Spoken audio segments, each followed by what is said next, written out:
സത്യയുടെ അടുത്ത് ഞാനിരുന്നു. വാതിലിനരികിൽ ദേവി നിന്നു.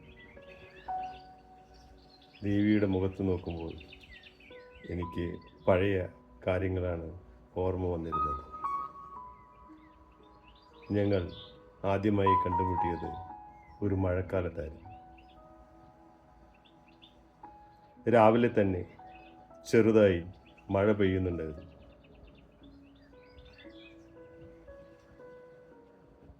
കറുത്ത പാവാടയും കറുത്ത ബ്ലൗസും ഇട്ട് നെറ്റിയിൽ ഒരു കുറിയിട്ട മനോഹരമായ കണ്ണുകൾ എഴുതിയ ദേവി എന്ന കൂട്ടുകാരി. ക്ലാസ്സിൽ ഏറ്റവും ഭംഗിയുള്ള, പഠിക്കാനും മിടുക്കിയായ ദേവി എല്ലാവരുടെയും ഹരമായിരുന്നു. ദേവി അന്ന് പാടിയ ഒരു പാട്ടാണ്, ആ പാട്ടിൻ്റെ വരികളിലെ പേരായ അഭിനിവേശം. പിൽക്കാലത്ത് ദേവിയെ എല്ലാവരും അഭിനിവേശം എന്ന് വിളിക്കാൻ തുടങ്ങി. ഇപ്പോൾ എനിക്ക് ദേവിയെ അഭിനിവേശം എന്ന് വിളിക്കണമെന്ന് മനസ്സിലുണ്ട്. ഒരുപക്ഷെ അവൾക്കത് അറിയില്ലായിരിക്കും, അവൾക്കത് ഓർമ്മയുണ്ടാവില്ല. ആൺകുട്ടികളുടെ ഇടയിലാണ് അഭിനിവേശം. ദേവി എന്നും ഒരു അഭിനിവേശമായി മനസ്സിൽ നിലകൊണ്ടിരുന്നത്.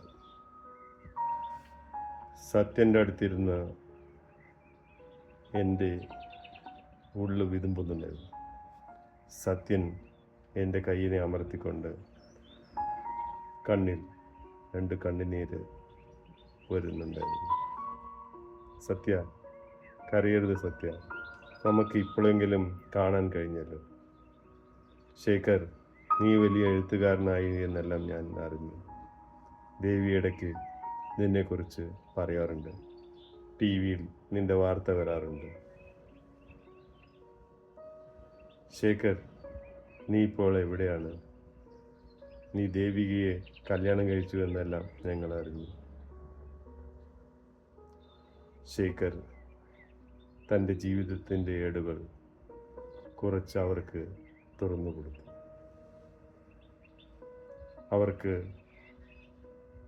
ശേഖറിനെയും വേദികയെയും ദേവികയും കൂടി കേട്ടപ്പോൾ ആശ്ചര്യമായി.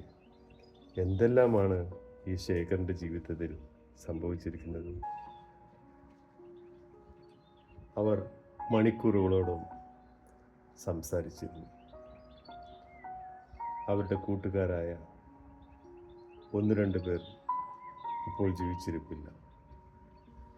സ്കൂൾ കാലഘട്ടത്ത് ശേഖറിനെയും സത്യനെയും വളരെയധികം ഉപദ്രവിച്ചിരുന്ന സുരേന്ദ്രൻ ലോറി ഡ്രൈവറായിരുന്നു. സുരേന്ദ്രൻ മരണപ്പെട്ടു.